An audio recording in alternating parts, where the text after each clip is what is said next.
श्री गुरुभ्यो नमः। ओम नमः प्रणवार्थाय शुद्धज्ञानैकमूर्तये निर्मलाय प्रशान्ताय दक्षिणामूर्तये नमः। श्री गुरुभ्यो नमः। इस धर्मधेनु सनातन नामक YouTube चैनल में आप सभी श्रोतागण का, दर्शकों का फिर से स्वागत है। हम विदुर नीति के प्रथमाध्याय में 95 श्लोक अभी तक अर्थ के सहायक पढ़ चुके हैं। अब अगले श्लोक संख्या 96 में हम पहुंच गए हैं।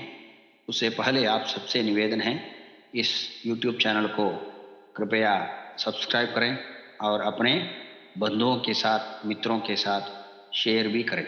धन्यवाद। विदुर इस श्लोक संख्या 96 में विदुर कहते हैं, और 97 दोनों श्लोकों का एक साथ अर्थ बोलना पड़ेगा, क्योंकि दोनों श्लोकों का अर्थ एक साथ कहने से ही समझ में आ पाएगा। इसलिए श्लोक संख्या 96 में सप्तदोषाः सदा राज्ञा हातव्या व्यसनोदयाः प्रायशो यैर्विनश्यन्ति कृतमूला अपीश्वराः स्त्रियोक्षामृगयापानं वाक्पारुष्यं च पंचमं महच्च दंडपारुष्यम अर्थदूषणमेव च। यहाँ विदुर कहना चाहते हैं, सप्तदोषाः सदा राज्ञा हातव्याः व्यसनोदयाः। व्यसनोदयाः सप्तदोषाः राज्ञा सदा हातव्याः। राजा होने के कारण केवल राजा के लिए नहीं, अब इस समय की परिस्थिति के अनुसार हम सभी के लिए यह अन्वय हो सकता है। व्यसनोदयाः सप्तदोषाः। व्यसन, दुश्चट, दुष्ट व्यवहार के जो कारणीभूत हैं, उस प्रकार के सप्त दोष हैं, 7 दोष हैं, जिन्हें राजा को बहुत दूर रखना चाहिए। हमें भी उससे बच के रहना चाहिए। हातव्याः, उसका स्पर्श नहीं करना चाहिए, उससे दूर रहना चाहिए। क्या है? प्रायशो, क्योंकि प्रायशो यही विनश्यन्ति, क्योंकि इन 7 दोषों से कृतमूला अपि ईश्वराः, बहुत सामर्थ्य वाला, बहुत समर्थ राजा भी विनश्यन्ति, उस समर्थ राजा का भी, बहुत ताकतवर व्यक्ति का भी नाश हो सकता है। प्रायशः विनश्यन्ति अपि ईश्वराः अपि कृतमूलाः प्रायशः विनश्यन्ति। बहुत ताकतवर व्यक्ति भी, राजा भी नष्ट हो सकता है, उसको हानि पहुंच सकती है। और ये सप्त दोष क्या है? स्त्रियः अक्षा, स्त्रियोक्षा मृगयापानम। स्त्रियः शब्द का अर्थ यहाँ स्त्रियो शिदबला योषा नारी सीमंतिनी वधूः प्रतीपदर्शिनी वामा वनिता महिला तथा, इस तरह से अमरकोश में है। स्त्री शब्द का सामान्य रूप से हम महिला या वनिता इस तरह से लेते हैं, लेकिन यहाँ स्त्रियः शब्द से केवल उस शब्द का अर्थ लेना चाहिए, पर्यायवाची शब्द का अर्थ लेना चाहिए जो वेश्या स्त्री है। वेश्या स्त्री से राजा को या सामान्य जन व्यक्ति को भी दूर रहना चाहिए। अक्षाः, और स्त्रिया से और वेश्या से, वेश्या स्त्री से। केवल स्त्रियः कहने से हम साधारण अर्थ से ले सकते थे, लेकिन स्त्रियोक्षाः, वेश्या स्त्री से बच के रहना चाहिए। मृगया, और मृगया, अक्षाः शब्द का अर्थ हो गया पाशकाः, अर्थात जो हानि पहुंचाने वाले हैं या जो आकर्षित करता है, उस तरह का खेल, अर्थात यहाँ द्यूत खेल या जुआ खेलना। जुआ खेलने से राजा को बच के रहना चाहिए। जुआ खेलने से उसका नाश, सर्वनाश हो सकता है, इतिहास इसका गवाह है। और मृगया, जो शिकारी के लिए जाता है, शिकारी करने के लिए राजा जो जाता है, उसको शिकारी के लिए नहीं जाना चाहिए, शिकारी नहीं करना चाहिए। शिकार करना भी राजा के लिए मना कर दिया है। और पानम, पानम शब्द का अर्थ हो गया यहाँ मद्यपान आदि, तो मदिरापान करता है उस राजा के लिए यहाँ कह रहे हैं। और सामान्य पुरुष के लिए भी, सामान्य व्यक्ति के लिए भी यह लागू होता है, मद्यपान से बच के रहना चाहिए। वाक् पारुष्यम, कठिन वचनों से हमें बच के रहना चाहिए। क्रूर वचन मत बोलो, कठिन वचन मत बोल रे, तो हे राम मिलेंगे, घूंघट का पट खोल रे, तो हे राम मिलेंगे। राम तभी मिलेंगे जब घूंघट का, कपट का घूंघट हम खोलें। कपट बुद्धि के मनुष्य के लिए राम नहीं मिलते। इसी तरह कटुक वचन जो बोलते हैं उनको भी राम मिलना मुश्किल है। वो एक भजन है। तो यहाँ पारुष्यम वाक्यम, जो क्रूर वाक्य है, क्रूर बात है, कठिन बात है, या जो जिस बात से किसी को दुख पहुंच रहा है उस तरह की बातें हमें नहीं करनी चाहिए। पंचमम, ये 5 हो गए। और छठा है, 6th है, महच्च दंड पारुष्यम, जो कठिन दंड है राजा को नहीं देना चाहिए। राजा होने के कारण उसको जो सबसे कम दंड हो, जो सबसे कम सजा हो, वह देना चाहिए। अपराध जितना भी हो, लेकिन उसको सुधारने के लिए, अपराध से बाहर आने के लिए, उसका पश्चाताप करने के लिए एक मौका देना चाहिए, न कि बहुत बड़ा दंड देकर उसको जीवन में जिज्ञासा उत्पन्न हो जाए। इस तरह का काम राजा को नहीं करना चाहिए।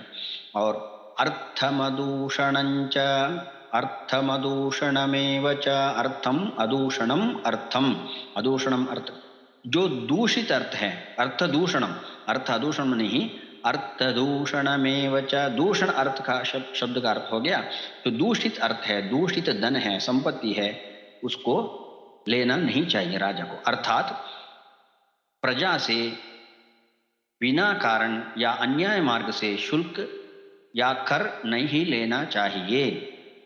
स्पष्ट अर्थ है यहाँ।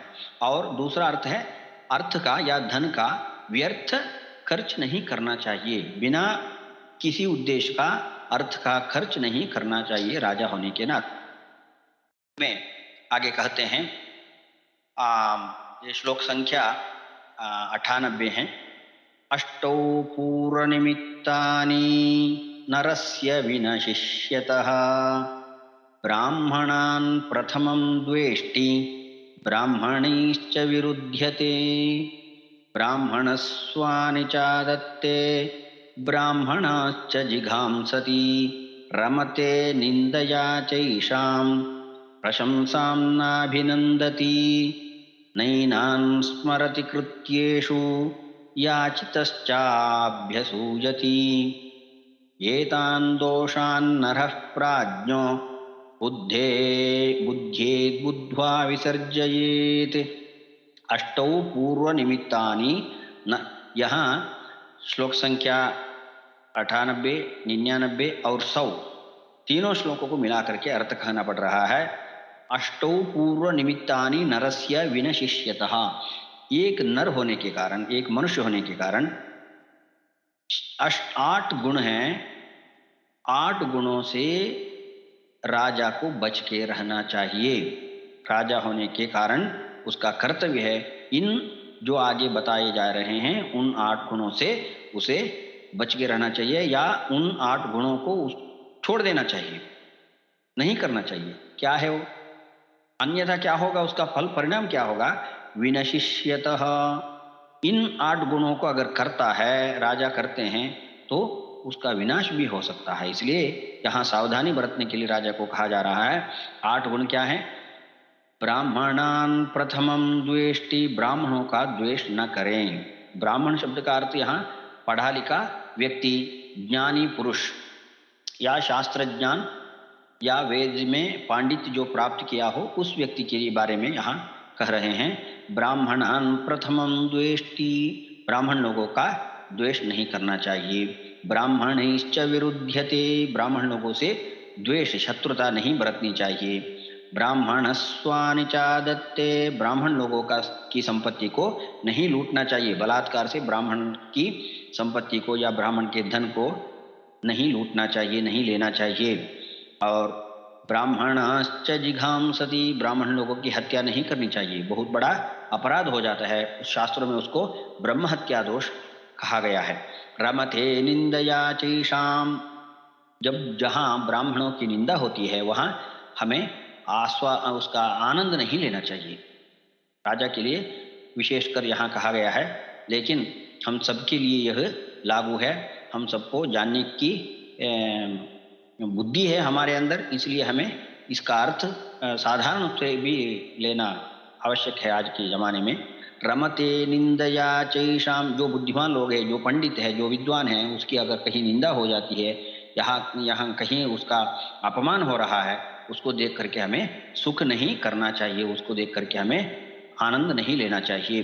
प्रशंसाम नाभिनंदति, इसी तरह अगर किसी विद्वान की प्रशंसा हो रही है या किसी ज्ञानी पुरुष का अभिनंदन हो रहा है, उसको देखकर उस राजा को खुश होना चाहिए, अभिनंदन करना चाहिए। नैनान स्मरति कृत्येषु, जो अपने अच्छे कार्य में, अपने शुभ कार्य, राजा के लिए कह रहे हैं, अपने अच्छे कार्य में, शुभ कार्य में या समाज कल्याण के कार्य में ब्राह्मण को अगर शामिल नहीं करता, वो भी ठीक नहीं है। ब्राह्मण लोगों को उसमें शामिल करना चाहिए, अर्थात बुद्धिमान को उसमें शामिल करना चाहिए, सम्मिलित करना चाहिए। याचितश्चाभ्यसूयति सूयति, जो याचना करके, देही देही करके जो आपके पास आता है, राजा के पास जो आता है, भिक्षुक आता है, उसको गाली दे करके, उसको बरसा दे करके उसको भेजना नहीं चाहिए, उसको कुछ ना कुछ दे करके ही भेजना है, उसकी संतुष्टि करानी है। और एतान दोषान नरः प्राज्ञो, प्राज्ञ पुरुष इन दोषों को जानना चाहिए, बुद्ध्वा विसर्जयेत, जानकर इन गुणों से, इन दोषों से उसे बच के रहना चाहिए। ये दोष हैं। एतान दोषान नरः प्राज्ञः, प्राज्ञः नरः एतान दोषान, प्राज्ञ पुरुष, प्राज्ञ मनुष्य जो बुद्धिमान है वह इन दोषों के बारे में जानकारी लेकर, बुद्ध्येत जानना चाहिए, बुद्ध्वा जानकर, विसर्जयेत छोड़ देना चाहिए, इन दोषों से बच के रहना चाहिए। और आगे श्लोक संख्या 101 में और 102 में और 103 में तीनों श्लोकों का अर्थ मिलाकर बोलना पड़ रहा है, क्योंकि यहाँ श्लोक का अर्थ इस तरह से मिले जुले हैं। यहाँ विदुर कहते हैं, अष्टाविमानि हर्षस्य नवनीतानि भारत, वर्तमानानि दृश्यन्ते तान्येव स्वसुखान्यपि, समागमश्च सखिभिः महाश्चैव धनागमः, पुत्रेण च परिष्वङ्गः सन्निपातश्च मैथुने, समये च प्रियालापः स्वयूथ्येषु समुन्नतिः, अभिप्रेतस्य लाभश्च पूजा च जनसंसदी। बहुत अच्छा श्लोक है, विशेषकर यहाँ राजा के लिए बताया जा रहा है। धृतराष्ट्र से कहते हैं विदुर, लेकिन आज के समाज में हम सबके लिए यह नियम प्रायः लागू हो जाता है, हमें इसके बारे में ध्यान देना चाहिए। क्या कहते हैं यहाँ, अष्टाविमानि हर्षस्य, हर्ष के, आनंद के रहस्य या आनंद का सार, अगर एसेंस ऑफ हैप्पीनेस अगर कहें तो 8 प्रकार के रस हैं, सार हैं। हर्ष के या आनंद के 8 प्रकार के सार होते हैं। वे क्या हैं? वर्तमानानि दृश्यन्ते तान्येव स्वसुखान्यपि, इनको, इन 8 प्रकार के हर्ष के रस को या हर्ष के सार को हम स्वसुख भी कह सकते हैं। तान्येव स्वसुखानि, वही उन्हीं 8 गुणों से, 8 हर्षों से हमें सुख मिलता है। वे 8 क्या हैं? समागमश्च सखिभिः, मित्रों से समागम होना, मित्रों से मुलाकात, मित्रों से मिलना जुलना, यह बहुत बड़ी खुशी की बात होती है। और रोज एक मित्र के साथ हम रह रहे हैं तो उससे कोई ज़्यादा खुशी होने की बात नहीं होती, लेकिन बहुत दिनों के बाद अगर एक किसी मित्र से हम मिलते हैं तो हमें बहुत आनंद होता है। वह आनंद अलग प्रकार का है। उसका सार क्या बोले? और महाश्चैव धनागमः, किसी जरिए से, किसी मूल से, किसी स्रोत से हम अगर बहुत बड़ी रकम आई या बहुत बड़ी धनराशि प्राप्त हुई तो हमें कितनी खुशी होगी, कितना आनंद होगा।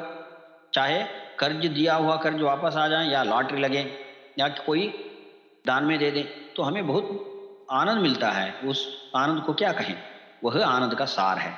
धन वहांश्चैव धनागमः पुत्रेण च परिष्वंगः, पुत्र के साथ रहना जीना, पुत्र के साथ समय बिताना बहुत बड़ा आनंद होता है।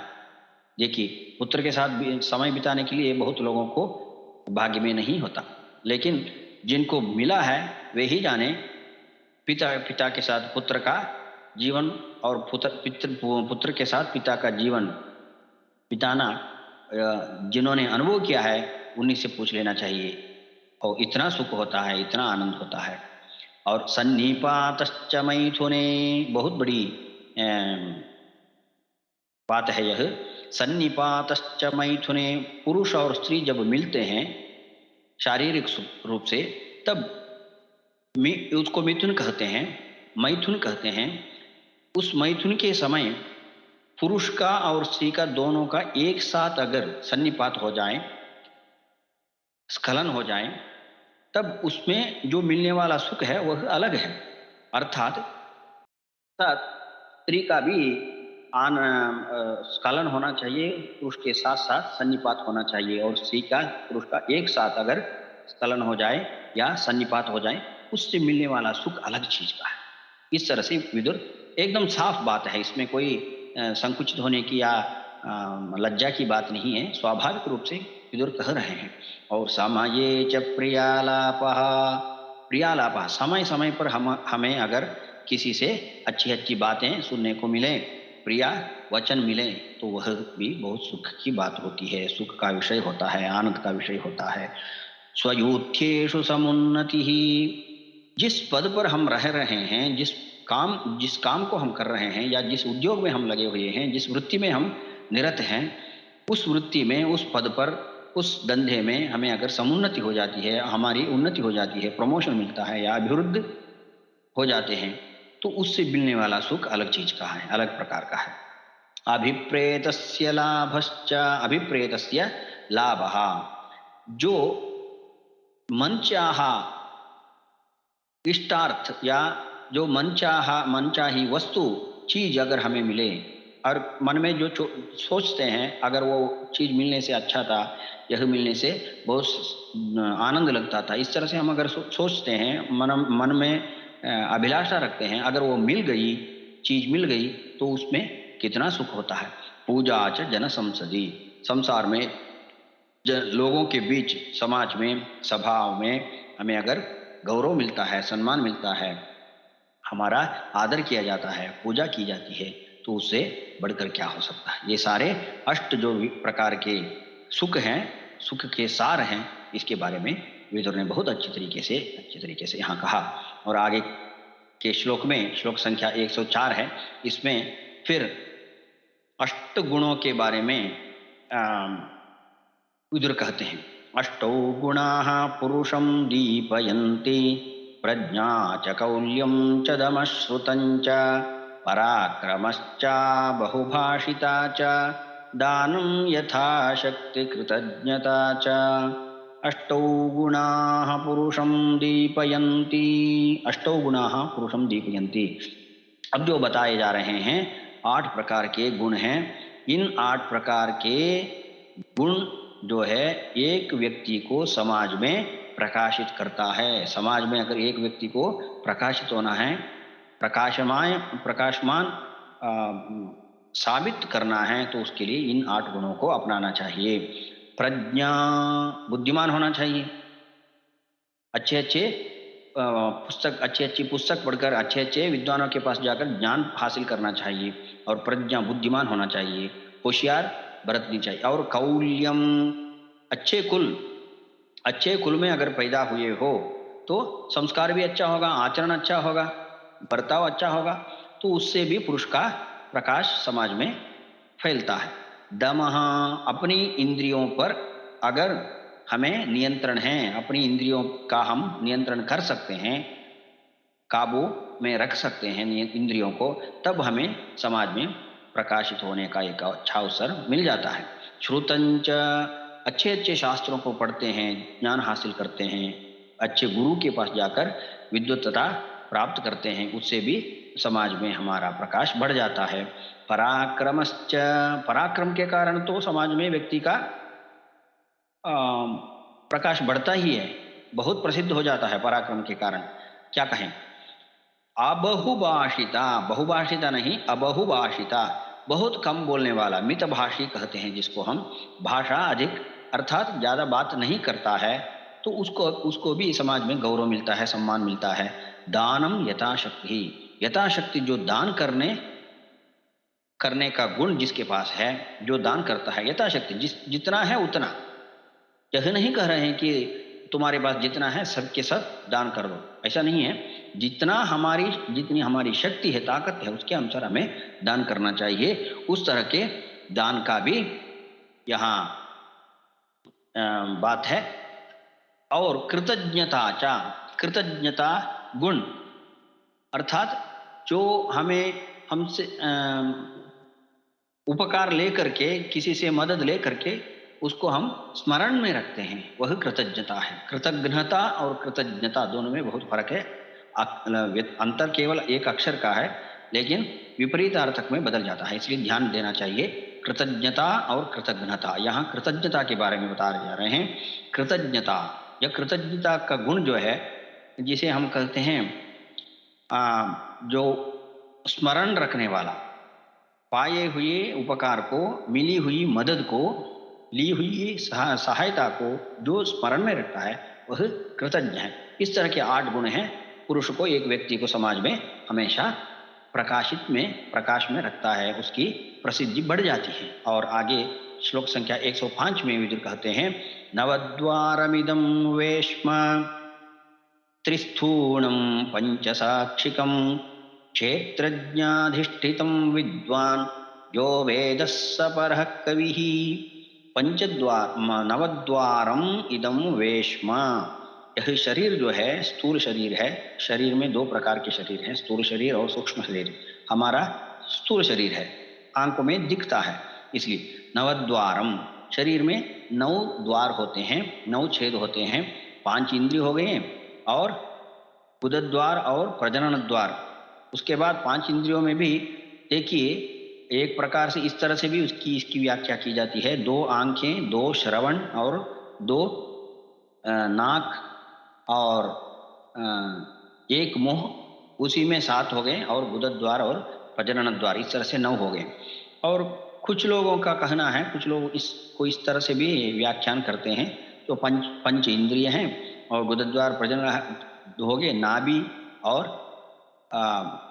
3 प्रकार के मन बुद्धि अहंकार। जो बुद्धि और या मन है, ये बहुत बड़ा रंध्र है, बहुत बड़ा द्वार है, छेद है शरीर में। क्योंकि बुद्धि नष्ट हो जाती है तो छेद, बुद्धि में छेद होगी तभी ना नष्ट हो जाएगी। और मन जो है सबसे बड़ा द्वार होता है शरीर में। आंखों से थोड़ा बहुत देख लेते हैं, और कानों से थोड़ा बहुत सुन लेते हैं, मुंह से कुछ खा लेते हैं, लेकिन मन जो है पूरे संसार के जितना भी विषय है, जितना भी ज्ञान है, उसको अपने अंदर लेने के लिए वह समर्थ है मन। इसलिए मन में बहुत बड़ा छेद होता है, मन में बहुत बड़ा, उसको बहुत बड़ा द्वार कहा जाता है। इसलिए अहंकार, और 9वां है अहंकार। अहंकार भी बहुत बड़ा छेद है, रंध्र है, द्वार है शरीर का। इस तरह से भी व्याख्या की जाती है, अलग बात है, ठीक है।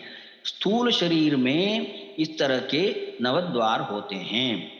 और त्रिस्थूणम, त्रिस्थूणम के 3 प्रकार के स्तंभ है, अविद्या, काम, कर्म। अज्ञान भी एक विषय है, और काम वासना भी एक विषय है, वस्तु विषय वासना भी एक विषय है, और कर्म भी, कर्तव्य भी, इस तरह से भी व्याख्या करते हैं। और वात पित्त कफ, इस तरह से भी व्याख्या की जा सकती है। किसी भी व्याधि के लिए 3 प्रकार के गुण होते हैं, एक कारण होते हैं, एक वात है, पित्त है और कफ है। ये तीनों गुणों से व्याधि बनती, व्याधि होती है। और एक तरह से दूसरी भी व्याख्या है, सत्वगुण, रजोगुण और तमोगुण, त्रिस्थूणम के लिए इस तरह से अलग अलग व्याख्या है। ठीक है, सत्वगुण भी हो सकता है, रजोगुण भी, सत्व रजोगुण तमोगुण भी हो सकते हैं। तो व्याख्या से हमें कोई इतना अंतर नहीं दिखता व्याख्या करने से, लेकिन यहाँ हमें जानने की बात यह है कि इस शरीर में, स्थूल शरीर में इन सारे गुण होते हैं, इन सारे द्वार होते हैं, फिर भी इसके बारे में जो जानकर उसके अनुसार अपना जीवन बिताता है वह बुद्धिमान है, वही कवि है। कवि अर्थ शब्द का अर्थ यहाँ कविता लिखने वाला नहीं, पंडित है। क्षेत्रज्ञ अधिष्ठितम विद्वान, उसको विद्वान कहते हैं। जो विद्वान उसके बारे में जानकारी रखता है वह वेद स परः कवि, वही बहुत बड़ा विद्वान है, वही बड़ा ज्ञानी है। शरीर के बारे में हमें जानकारी रखनी चाहिए। शरीर क्या है? स्थूल शरीर है, नश्वर है, क्योंकि चर्मणा मोहितम जगत कहीं खा गया है। इस शरीर के चर्म को देखकर पूरा संसार मोहित हो जाता है। शरीर में क्या है? केवल चमड़ा है, चमड़े को देखकर संसार मोहित हो जाता है। इसलिए शरीर को, चमड़े को फाड़ दें, फाड़ करके दिखाए, हाथ में दे दें, कोई लेगा? लेने के लिए तैयार होगा? नहीं। और चमड़े के अंदर का जो हिस्सा है, मांस है, उसको भी कोई लेने के लिए तैयार है? नहीं है। जब शरीर चमड़े से ढका हुआ है तब सब आकर्षित हो जाते हैं। इसलिए शरीर में इतनी नश्वरता है, उसके बारे में यहाँ विदुर कहते हैं। आगे श्लोक संख्या 106 है। 106 श्लोक में और 107वां, दोनों श्लोक का अर्थ मिलकर जहाँ कहना पड़ रहा है, दश धर्मं न जानन्ति धृतराष्ट्र निबोधतान। जिन लोगों को 10 धर्मों के बारे में जानकारी नहीं है, उनके बारे में यहाँ कहा जा रहा है।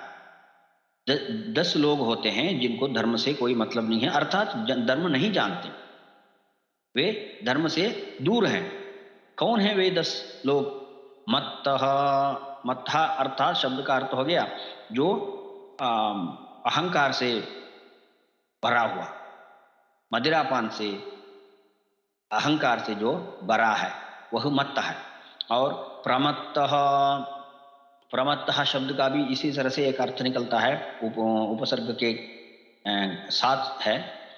फिर भी उसका अहंकार जब गर्व बढ़ जाता है वो प्रमत्त हो जाता है। मत्त से गर्व बढ़कर अधिक हो जाता है, कुपित हो जाता है।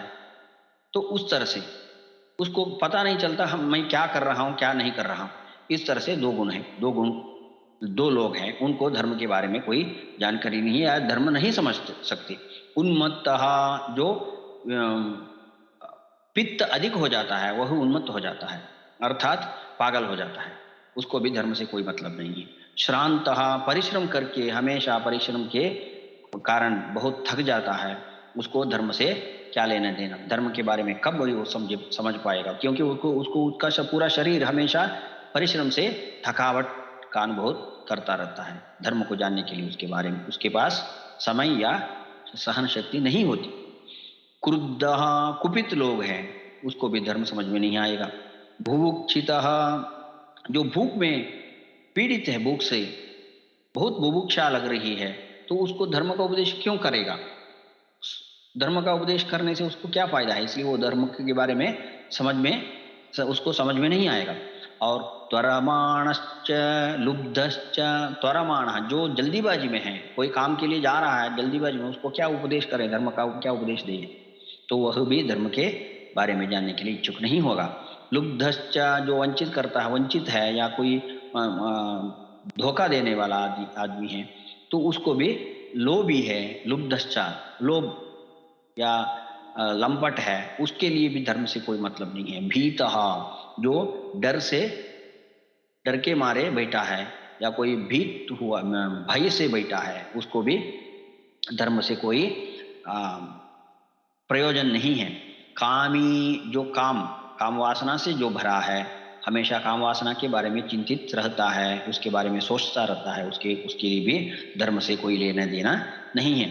तो ये 10 लोग हैं, तस्मात् इसलिए ये तेषु सर्वेषु न प्रसज्जेत पंडितः, इसलिए पंडित होने के कारण बुद्धिमान व्यक्ति को इन 10 लोगों से थोड़ा दूर रहना चाहिए, बच के रहना चाहिए, क्योंकि ये लोग धर्म से परे हैं। अर्थात ये धर्म को थोड़ा दूर से ही देखेंगे, इनको धर्म से, धर्म के उपदेश से कोई उपयोग नहीं है, लाभ नहीं होगा, इसलिए पंडित आदमी को, बुद्धिमान को इनसे बच के रहना चाहिए।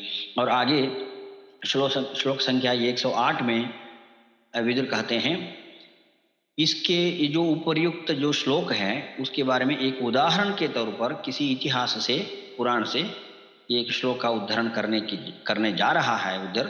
उसके बारे में पूर्व पीठिका में यह श्लोक आया है, अत्रैवोदाहरन्ति इममितिहासं पुरातनं पुत्रार्थमसुरेन्द्रेण गीतं चैव सुधन्वना।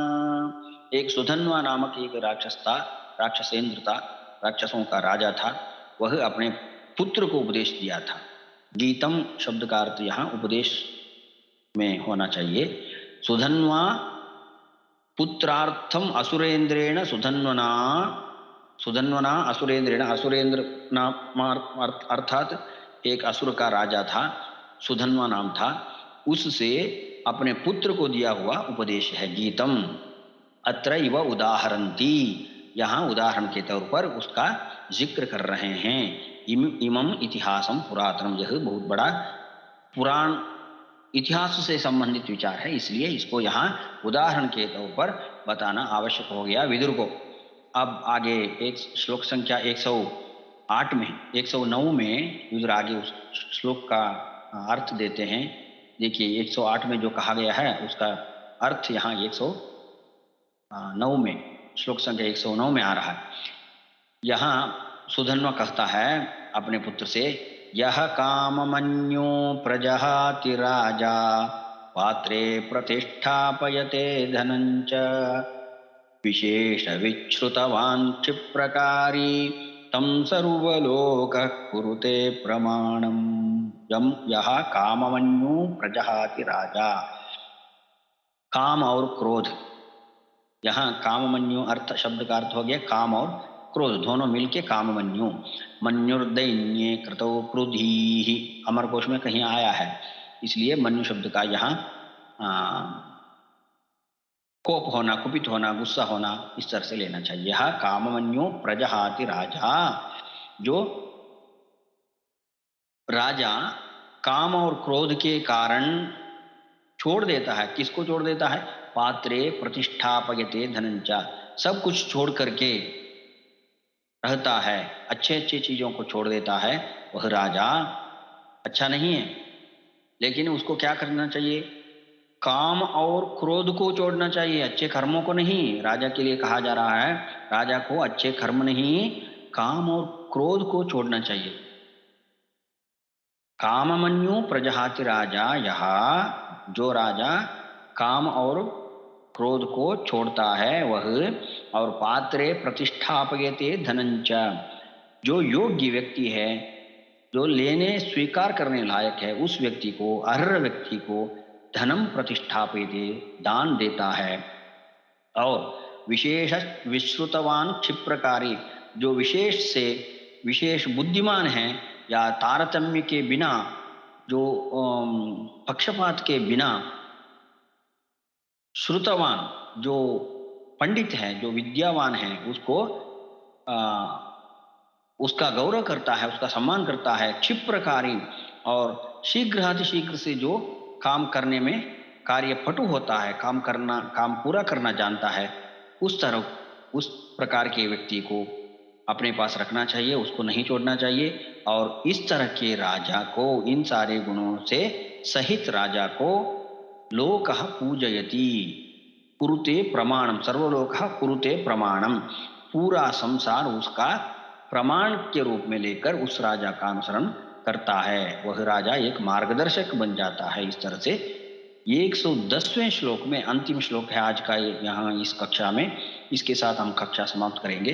विदुर कहते हैं, जानाति विश्वासयितुं मनुष्यान् विज्ञात दोषेषु ददाति दंडम जानाति मात्रांच तथा क्षमांच तं तादृशं श्रीर्जुषते समग्रा। जानाति विश्वासयितुं मनुष्यान्, मनुष्यान् विश्वासयितुं जानाति, जो मनुष्यों को विश्वास में लेने के लिए समर्थ है वह राजा, अर्थात प्रजा को विश्वास में लेना चाहिए। प्रजा को अगर विश्वास में नहीं लेगा तो राजा राज्यभार नहीं कर पाएगा। और विज्ञात दोषेषु ददाति दंडम, अगर अपराध साबित हुआ तभी दंड देना चाहिए राजा को, बिना अपराध साबित हुए दंड देना ही नहीं देना चाहिए। विज्ञात दोषेषु ददाति दंडम, जो समझ में आया, जो अर्थ हुआ, जो साबित हुआ, प्रमाणित हुआ, उस दोष के लिए, उस अपराध के लिए दंड देना चाहिए। जानाति मात्राम, और जितना देना चाहिए, कितना देना चाहिए, सजा कितनी होनी चाहिए, उसका परिमाण क्या है, इसके बारे में भी जिस राजा को अच्छी जानकारी हो वह राजा। तथा क्षमांच, क्षमा गुण वाला राजा को केवल दंड देना ही काम नहीं है, क्षमा भी करनी चाहिए। क्षमा सबसे बड़ा गुण होता है, इसके बारे में हम इसके पहली की कक्षाओं में बहुत श्लोक पढ़े हैं। क्षमा वाला, क्षमावान राजा जो है वह तादृशम श्री ही जुषते समग्र, इस तरह के राजा को, इन सारे गुणों से सहित राजा को समग्र श्री ही जुषते, पूरा श्री, लक्ष्मी, संपत्ति, दौलत, धन सब राजा के पास आ जाता है, राजा के दरबार में रहता है, राजा का आश्रय में आ जाती है श्री लक्ष्मी। इस तरह से कहकर आज की इस कक्षा को यहाँ समाप्त कर रहे हैं, और अगली कक्षा में हम श्लोक संख्या 111 के साथ यहाँ हम उपस्थित हो जाएंगे। सभी इस चैनल को सब्सक्राइब करें और अपने बंधुओं से और दोस्तों से इसको शेयर करें। श्री गुरुभ्यो नमः।